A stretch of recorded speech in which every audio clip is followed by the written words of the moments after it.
Tundu Lissu is a long-life fighter for human rights and democracy, currently serving as chair of Chadema, the biggest opposition party in Tanzania. He was arrested and charged with high treason. Bunge la Ulaya ambalo lilikuwa limekaa mnamo tarehe 7 mwezi wa 5 mwaka huu 2025,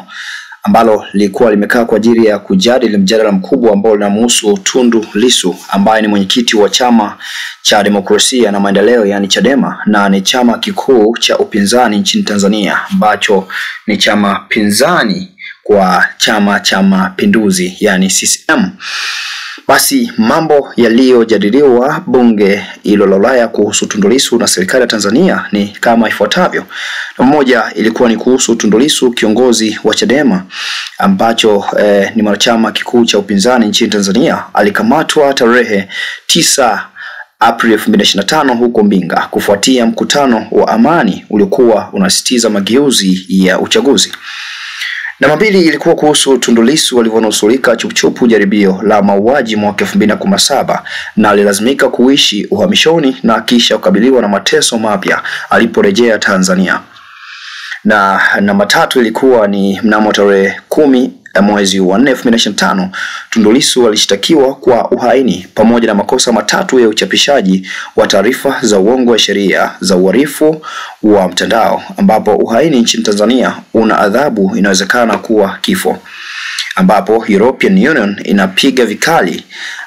vikali adhabu ya kifo katika mazingira yote. Namba 4 ilikuwa ni kwa muda mfupi baada ya kukamatwa kwa Lissu, kiongozi wa Chadema, na Chadema iliondolewa kwenye uchaguzi wa rais na ubunge wa Oktoba 2025 kwa msingi wa kukataa kwa chama hicho kusaini kanuni za maadili ya uchaguzi.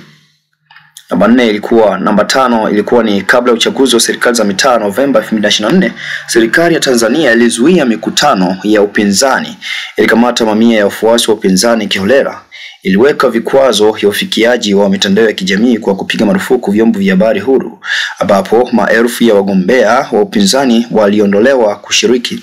na pia angalau wakosoaji 4 wa serikali walitoweka kwa nguvu, na afisa mmoja wa Chadema alitekwa nyara na kuuliwa kikatili.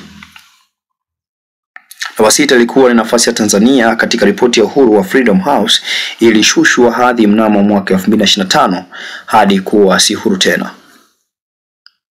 Maamuzi yaliyofanyika ama wito uliosemwa kutokana na bunge hilo na mjadala ambao ulikuwa unaendelea katika bunge la Ulaya ni haya. 1, inalaani kukamatwa kwa Lissu na inaelezea wasiwasi mkubwa juu ya mashtaka dhidi yake, ambapo yanaonekana kuwa ni motisha ya kisiasa na yana hatari ya adhabu ya kifo. Inatoa wito kwa serikali ya Tanzania kumwachilia mara moja na bila masharti, kuhakikisha usalama wake na haki yake kusikilizwa kwa haki na uwakilishi wa sheria. Namba 2 ilikuwa ni kuhimiza mamlaka ya Tanzania kukomesha ukandamizaji unaoongezeka, kukamatwa kiholela, vurugu, mashambulizi na unyanyasaji dhidi ya wanachama wa upinzani, watetezi wa haki za binadamu, watu wa kiasili, wanaharakati wa LGBTIQ+, wanahabari na mashirika ya kiraia, na kuchunguza kwa uhuru ukiukwaji wa polisi na utekaji nyara wa lazima, kusimamia utawala wa kisheria, uhuru wa kujieleza, vyombo vya habari na ushirika, na uhuru wa mahakama, kuleta sheria za uhalifu wa mtandao na vyombo vya habari za Tanzania kulingana na sheria za kimataifa ya haki za binadamu, kuheshimu haki ya vyama vya siasa na kuhakikisha uchaguzi huru na wa haki. Mwisho kabisa,